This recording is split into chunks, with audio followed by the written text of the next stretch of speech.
Alright guys, welcome back for another video on HAIKYU Fly High, and in today's video I am going to talk through my own account, so basically doing an account showcase, but also talking about my own account planning in terms of which character I'm going to try to aim for in the future. This is obviously because we have this banner change where Sakura and Komori have been brought forward, and as a result, a lot of my plans have changed, and I just kind of want to talk through my own sort of process. Hopefully, this will be helpful for you guys as well, because I know a lot of people's plan will probably disrupt it as a result of this sudden change in banner order. So hopefully, you guys can take some idea and also adjust your own plans accordingly.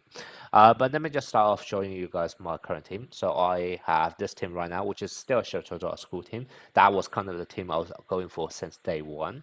And then afterwards, I have the Camo Duo, who obviously I only got recently, and Orikawa as my main setup. In terms of all of the skill resonance, if you guys have followed my account before, you probably know all of the UR skill resonance anyway. So Ushijima, he is at skill resonance 2, so I can show you. So basically I have 2 dupes in order for him to span ultimate attack, which is quite important to be honest, especially now that I have Hiragami on my field who can't even do any quick spike. So it's actually quite important to have someone who's always capable essentially of doing an ultimate spike whenever needed.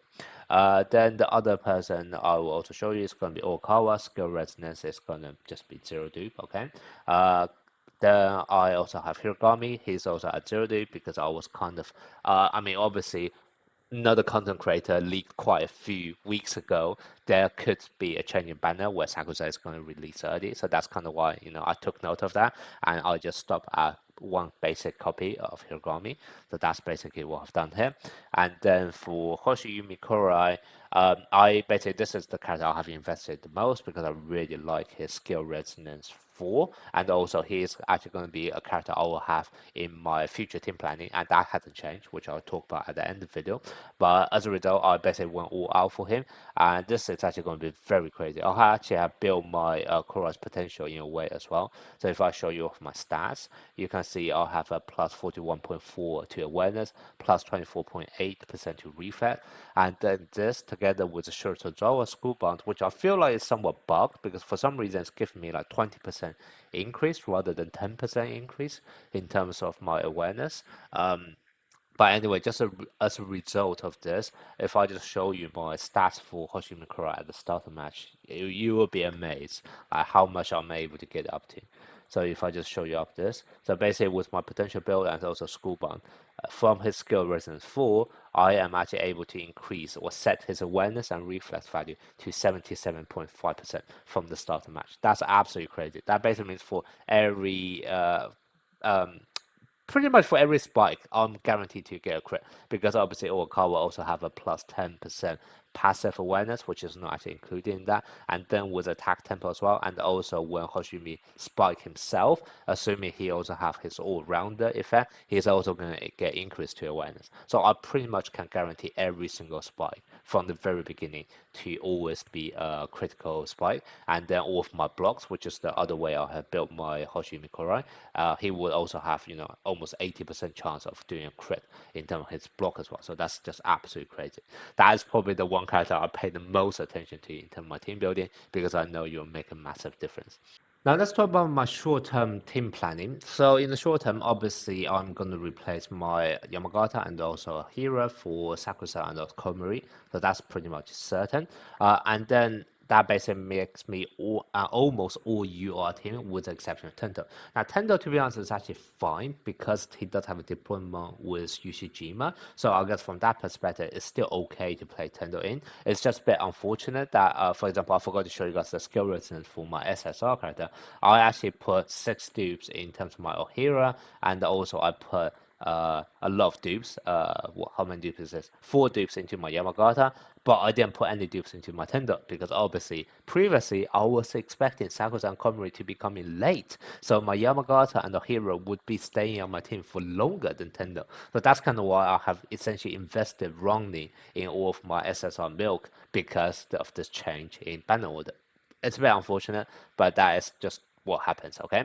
So as a result, I am actually going to end up with an almost all UR team. However, my SSR character is actually going to be at 0 dupe, and that's obviously going to affect my overall team rating. And we all know team rating does have a massive factor in this game. So what I'm actually going to do right now, which is somewhat risky, but I am actually going to summon for UR Kuroo. Well, I'm not going to summon for it. I'm going to do 50 summons on this banner to partially build out the pity, and also even if I just happen to be unlucky and actually get him, it's not a deal breaker. It would actually make my team somewhat stronger in short term as well, because I can then actually have an all UR team. Now you guys may be thinking, why don't you just wait for another SP mid block in the future, such as SP Hinata? Yes, I can do that, and to be honest, SP Hinata is probably only going to be 2 months away from now, so I can totally do that.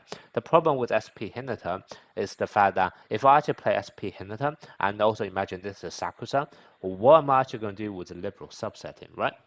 Because I can only choose to sub out my liberal for one of the positions. So I can either sub it out for wing spiker or opposite header or mid blocker. However, with SP Hinata, I can't really set my subsetting to be mid blocker, and I can't really set out to be wing spiker because I don't want to get rid of Sakusa when he's at the back. So that basically means the only way I can do it will be subbing out my Ushijima.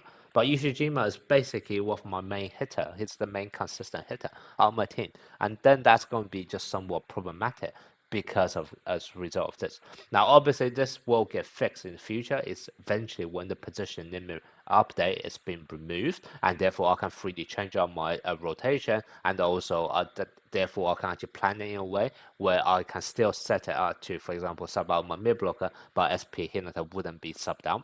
So there are ways of playing around that in the future, but right now, until they remove the position limit, SP Hinata is not the most ideal choice because it will be problematic for me to actually set the subsetting. So I would actually much rather to prefer to set my liberal to sub out the mid blocker and then actually have a mid blocker who is capable of blocking.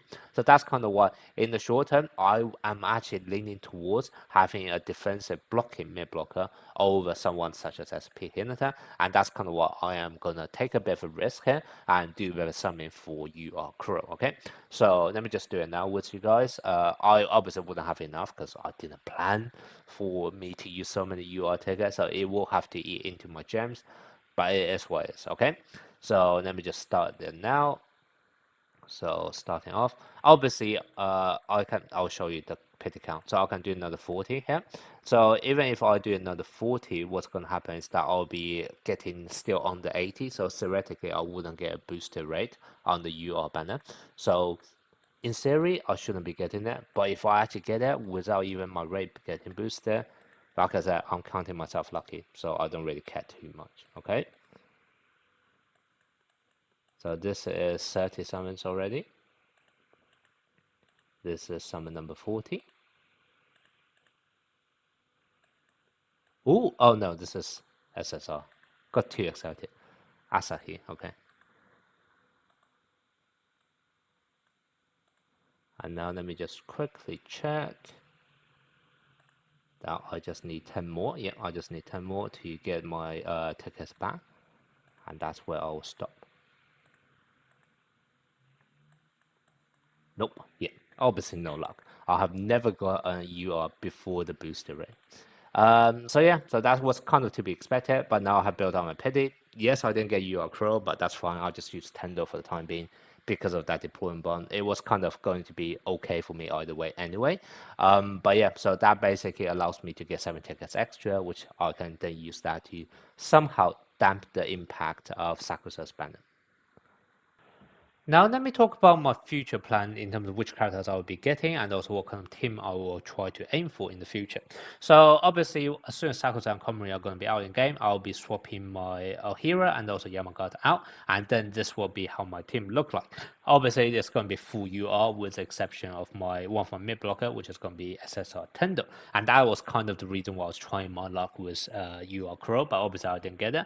But that's fine. Like I said, Tendo does have a deployment bond with Yushima. It's just a bit unfortunate my Tendo is 0 dupe, but it's probably still easier for me to farm some SSR milk dupes rather than actually investing in a brand new UR character anyway.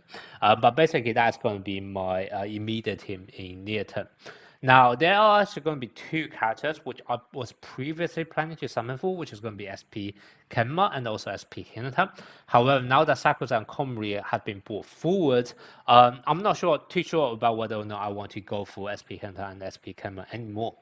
Previously, if as Sakusa and Kumari on out, what I can actually do is I can go, for example, 6 dupes on Kenma and 2 dupes on SP Hinata, and then because of the dupes, etc., it's actually going to make the team super strong, and that's kind of why it was a really good choice.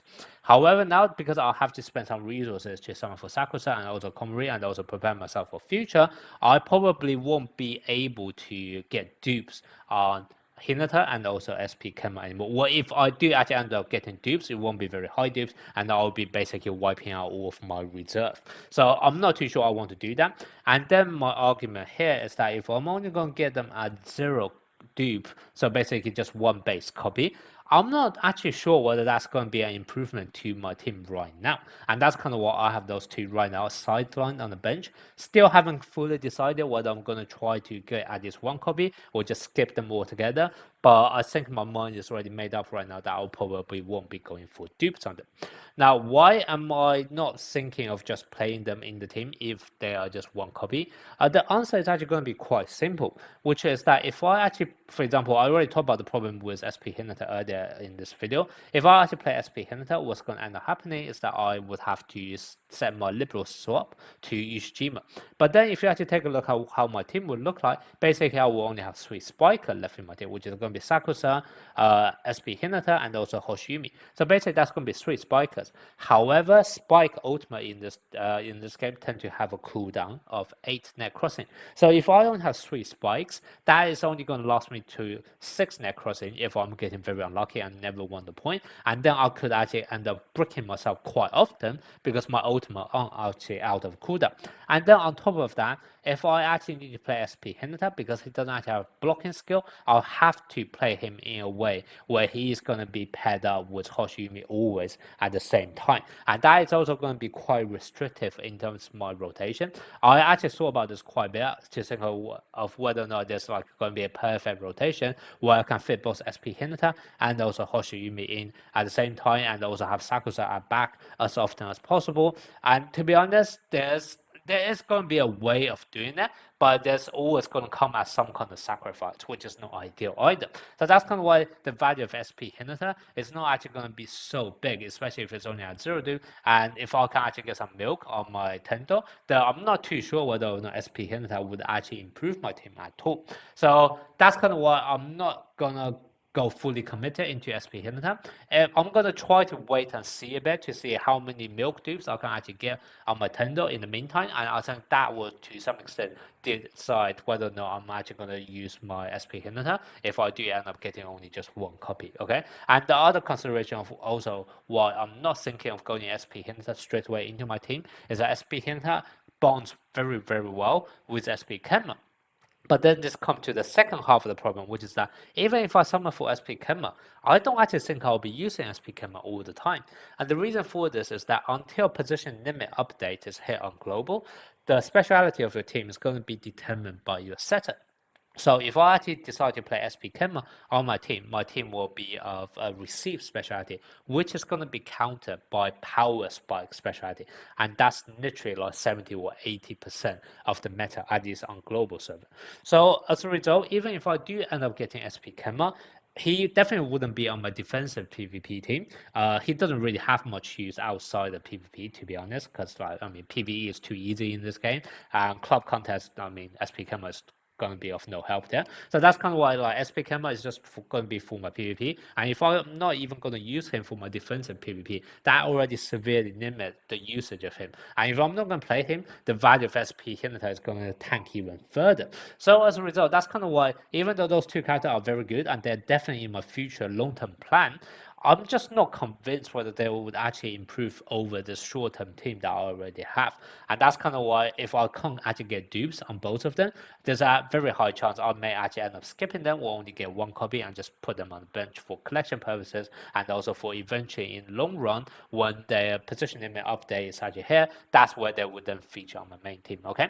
And I'm not sure how many people are also saving up for SP Hinata and SP Kemon like me, because I think they are pretty hype character because they're the first SP and also they are of a very good core that I'll talk about in a bit. However, my point of view right now is that if you have to choose between Sakusa and Komori versus SP Hinata and SP Kenma, personally, I actually think Sakusa and Komori is probably going to provide a bit more value than Hinata and Kenma. And you're probably going to be better off just picking up SP Hinata and SP Kenma when the SP character get rerun. And because they are the very two first SP character, they should be the first one getting rerun as well. And when the reason why you'll be getting them for rerun is by the time rerun happens, position limit update is probably already here, and therefore you will actually able to get the most bang out for your bucks. At that point, when you can actually freely decide the positioning of your SP Hinata and also SP Kenma, it's not going to be so badly affected by meta where everyone or 80% of the team are going to be of power spike speciality as well. Okay, so that's kind of what personally I would probably say Sakusa Komori. It's going to be a bit more beneficial to vast majority of players, but that's definitely not to say SP Hinata and SP Kenma are bad. It's just right now it's not quite yet the time for them to shine. But eventually, in long term, they're definitely going to be part of my plan. And because they are part of a core of 4 characters who are arguably, in my opinion, the best core in this game right now. And that's going to be SP Kenma, SP Hinata, SP Suki, and also SP Kuroo. Why are the 4 of them together so good? First of all, there are 4 deployment bonds between them, which are already insane. They're all 4 very, very good deployment bonds as well. So that's a massive plus. And then the other thing is they're so versatile. They can be used for receiving team, they can be used for blocking team, they can use for quick spiking team. Because literally between the 4 of them, you already have 2 quick spikers, quick spike labels, you have 2 block labels and 3 receive labels. And that basically means as long as your 2 other characters are of the same type, so for example, if you get 2 quick, then this becomes a quick spiking. If you get 2 blocks, this become a block specialty. If you just get 1 receive, this can already become a receive specialty as well. And they are so versatile, and that's kind of what I'm going to highly recommend for any free-to-play players who want to freely switch between different specialty to pick up those 4 characters because they're so versatile, okay? And that is going to be exactly the case while I'm doing that. So you can see here right now, it's basically essentially just I'm going to swap out 4 of my characters into this core of 4 SP character. I'm still going to keep my Sakusa and Komori and Hoshimi, but this already allowed me to have a very strong receive specialty. And then what happens if I want to switch to a block specialty? Remember, I still have Hiragami. He's just not on my team right now. I put that on the bench. However, if I just simply swap Sakusa with Hiragami, all of a sudden I'll have a block specialty team. And as well as that, I'm then able to fulfill the very nice deployment bond between Hoshimi and also Hiragami as well. So already I have 2 very, very strong specialty. What about the other specialty? If I really want a power specialty, check out my short-term team. This is already a power specialty. I already have 4 power spike label characters. I have Sakusa, Oikawa, Yushijima, Hoshimi. So if I really want to make a power specialty, I can simply change my Tendo to, let's say, UR Kuroo because he's probably the SP Kuroo because he's probably the best mid blocker in the game right now. So with just that one simple change, I'm going to have a very strong power spiking team as well. And then if I really want a quick spiking team, all I need to do is I can just get Asumu and Kageyama. They are 2 quick specialty, and then plus the 2 I already have out of this core of 4 SP characters, then all of a sudden I have a quick specialty team as well. Obviously, this one's going to be a bit more expensive because I can't get by with just using the character I already have. I'll just have to end up summoning 2 UR character. But there's actually going to be one plus side, which is that Asumu, Kageyama, Sakusa, Sakusa, Komori, and also Hoshimi. The 5 of them together actually have a bond, which is a passive bond, a permanent bond, which is always going to be there. And because Sakusa, Komori, and Hoshimi are going to be in my team almost all of the time, so if I'm actually getting Asumu and Kageyama, what's that's going to happen is that I'll be getting a passive buff essentially on 3 of the characters that I'll be playing all the time, as well as a way for me to potentially use a quick specialty if I ever need to as well. Okay, so that's kind of why, even though this is a bit more expensive for me to get eventually in the future, it's not such a bad idea as well, purely if I just want to look at from the passive buff point of view or that flexibility of that quick specialty. Obviously, in this kind of scenario, the most ideal liberal would actually be SP Nishinoya, and I do actually plan to get SP Nishinoya eventually as well, because he is definitely going to be one of my main 3 versus 3 PvP team eventually when that game mode is actually out. So that's kind of why I also put him on the bench. And if I do ever manage to summon all 3 of those characters, that essentially gives us a very strong quick specialty team as well. So that's going to be essentially my plan. Okay, so basically I'm going to get Sakusa and Komori next. Then I probably would just get 1 copy of Hinata and Kenma just to prepare myself for future. Then I'm going to go hard on Suki and Kuroo. I'm also doing Kenma and also Hinata's rerun. And like I said, that already gives me 3 very strong specialty for me to freely switch into. And then very long-term plan will be then picking up Asumu, Kageyama, and also Nishinoya to give me even more flexibility if I ever need to run a quick team, and also to essentially buff up my second team in 3 versus 3 PvP whenever that game mode is actually out. Okay, so that is going to be my future plan right now as a result of this change in banner. In all honesty, this was actually quite similar to my original plan already. The only difference it kind of made is that before I was trying to go hard on Hinata and Kenma as soon as they're out. Now I'm just going to end up getting 1 copy each and probably go hard on them when doing their rerun instead. And to be honest, that's pretty much it in terms of the change it's going to make. Let me know what your guys' plans are as a result of Sakusa and Komori coming early. Did it mess up your plan completely, or are you still able to adapt accordingly? Oh, and also before I finish off this video, remember I still have my giveaway events running right now, and they will be closing in 2 or 3 days. Okay, so I'm going to leave the link for details of all of my giveaway. They are also on my Discord channel. So if you do want to participate, just be quick, okay? Because it will be ending in just 2 or 3 days.